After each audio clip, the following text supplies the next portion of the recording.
जय हिंद। इस वीडियो में हम देखेंगे कि ट्रेन के छत पर लगी ये जालीनुमा आकृति आखिर ये क्या करती है और चोरी से बचने के लिए रेलवे ने अपने पंखों को 110 वोल्ट क्यों कर दिया, और ट्रेन का जो एसी होता है ये कितने टन का होता है, इसकी क्षमता कितनी होती है, और ये इसके नीचे इस तरह से सिलिंड्रिकल ड्रम क्यों लगाए रहते हैं। कोच के बाहर यहाँ लिखा रहता है साइड फिलिंग, इसका मतलब क्या होता है, और यहाँ लिफ्ट हियर क्यों लिखा जाता है। रेलवे अपने ट्रेनों में से इस तरह के स्क्रू कपलिंग को हटाकर सीबीसी कपलिंग को क्यों करना चाह रहा है, और ट्रेन के अंदर लगे इस लाइट्स का मतलब क्या होता है जो बीच में लगे रहते हैं। साथ ही रेलवे अपने टॉयलेट को जो सीडीटीएस टॉयलेट थे इसको हटाकर ये अभी कन्वर्ट करने जा रहा है बायो टॉयलेट में।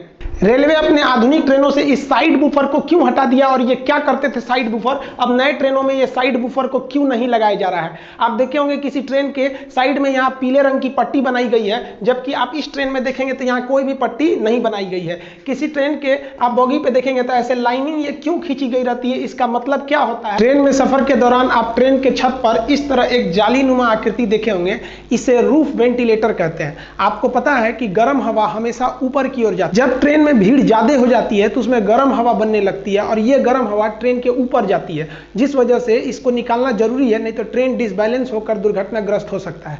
तो इस हवा को बाहर निकलने के लिए जाली दे दिया जाता है, और इसको ऊपर की ओर ट्रेन के ऊपर देखेंगे तो इस तरह से निकलने का रास्ता दे दिया जाता है, और उसको केवल इस तरह से ढक दिया जाता है कि बारिश के दौरान डायरेक्ट पानी अंदर ना आए। तो इसे हम लोग रूफ वेंटिलेटर सिस्टम कहते हैं।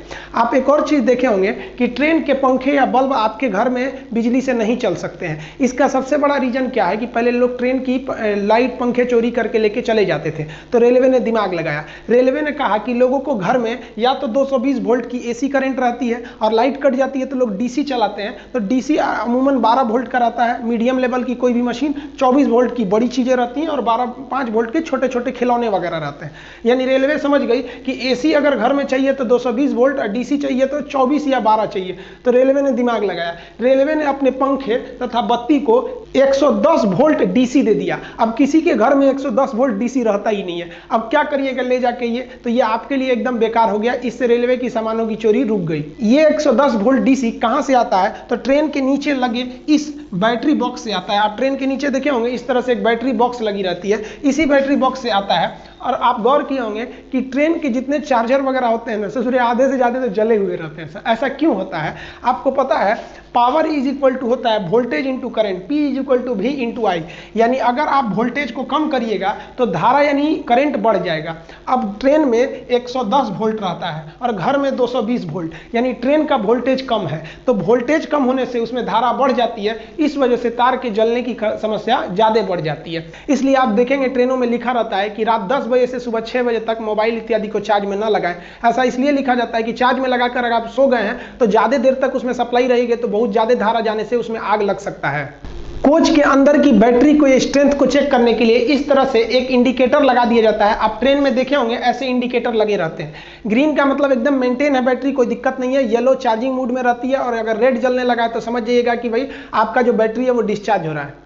ट्रेन कोच का जो बैटरी होता है वो डीसी देता है, और ये जो डीसी होते हैं ये कम वोल्टेज पे दिए जाते हैं, लगभग 110 वोल्ट पर दिए जाते हैं। आपको पता है कि जब भी वोल्टेज कम रहता है तो धारा ज्यादा हो जाती है, और वहां शॉर्ट सर्किट का डर होता है। आप ट्रेन पर पायदान के पास देखिएगा, एक और लिखा रहता है साइड फिलिंग और एक और लिखा रहता है लिफ्ट हियर। वो कहीं भी लिखा रहता है, मतलब जनरली ये पायदान के पास लिखा जाता है। इसका मतलब क्या होता है, तो पहले लिफ्ट हियर समझिए। लिफ्ट का मतलब उठाना, यहां से उठाइए, यानी यहीं से बोगी को उठाया जाता है ऊपर कोच को अलग करने के लिए। जैसे मेंटेनेंस के लिए ट्रेन जाती है तो उसके बोगी को उठा लिया जाता है, मतलब कोच को उठा लिया जाता है, और बॉगी को साइड में कर दिया जाता है। तो उठाने के लिए आखिर कहां पर आप क्रेन फंसाइएगा, वहीं ना फंसाना होगा। पता चला कहीं और फंसा देंगे तो अंदर का कोई इंस्ट्रूमेंट टूट जाएगा। तो फंसाने वाले जगह को इंडिकेट करने के लिए लिखा रहता है लिफ्ट हियर। यहां देखिए उठा लिया गया, ये ऊपर उठ गया, और इसकी जो बोगी जिसमें चक्कर रहता है उसे बोगी कहते हैं, बोगी बाहर निकल जाएगी। अब साइड फिलिंग का मतलब समझते हैं। साइड फिलिंग का मतलब होता है, साइड मतलब इस साइड से, फिलिंग मतलब भरिए। ये पानी भरने के लिए जगह दिया होता है साइड फिलिंग, ताकि टंकी में पानी को आप भर सके। पानी भरने की व्यवस्था रेलवे के हर स्टेशन पे नहीं रहते हैं, बड़े बड़े स्टेशनों पर इसकी व्यवस्था रहती है।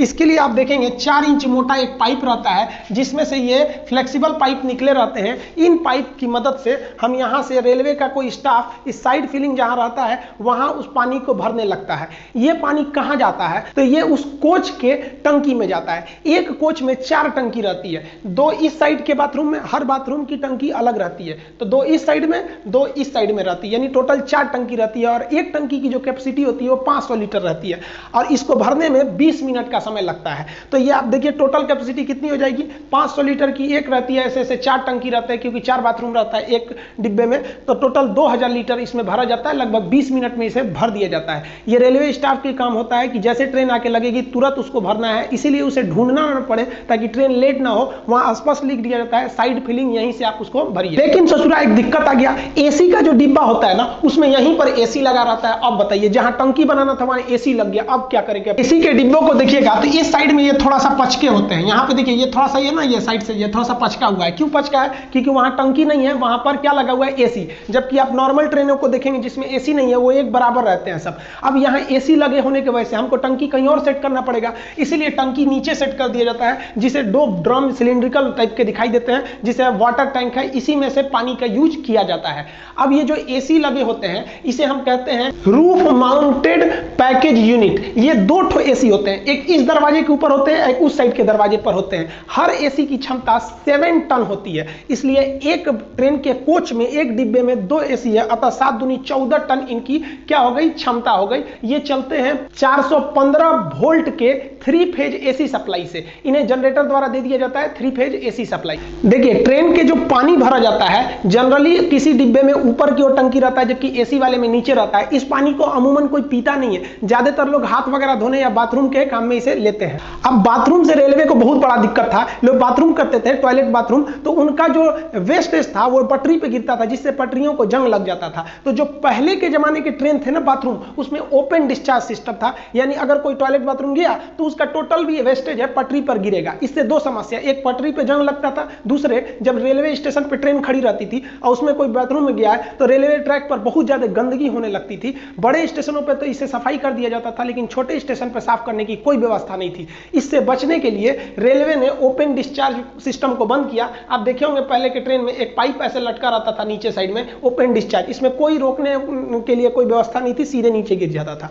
इसके जगह पर रेलवे इस राउंड शेप के टंकी को लाया, बाथरूम को सेट किया, जिसे कहा जाता है control discharge toilet system, shortcut में कहेंगे तो CDTC। ये क्या करता है, ये टॉयलेट को कंट्रोल करके रखता है जब तक कि ट्रेन प्लेटफॉर्म को ना छोड़ दे। अब इस ससुरा को कैसे पता चलेगा कि ट्रेन में प्लेटफॉर्म को छोड़ दी, तो इस पे एक सिस्टम लगा रहता है कि जब तक ट्रेन की स्पीड 30 नहीं हो जाती है, 30 किलोमीटर पर आवर, तब तक इसके अंदर से डिस्चार्ज का ढक्कन खुलेगा ही नहीं कि बाहर नीचे गिरे। लेकिन इस विधि द्वारा आप गंदगी को रोक सकते हैं, लेकिन गंदगी थोड़ी दूर पर तो हो ही रही है और ट्रैक को भी ज्यादा खतरा हो रहा है क्योंकि उस पर जंग लग रहा है। इसके लिए 2011 में DRDO ने एक बैक्टीरिया के मदद से एक टॉयलेट को बनाया जिसे हम कहते हैं बायो टॉयलेट। बायो टॉयलेट आप देखे होंगे आजकल हर एक ट्रेन में मिलेगा, एक चौकोर डब्बा लगा रहता है इस साइड में, इसके अंदर कई ठो पार्ट बने रहते हैं, उसमें बैक्टीरिया जीवाणुओं को डालकर DRDO भेजी रहती है।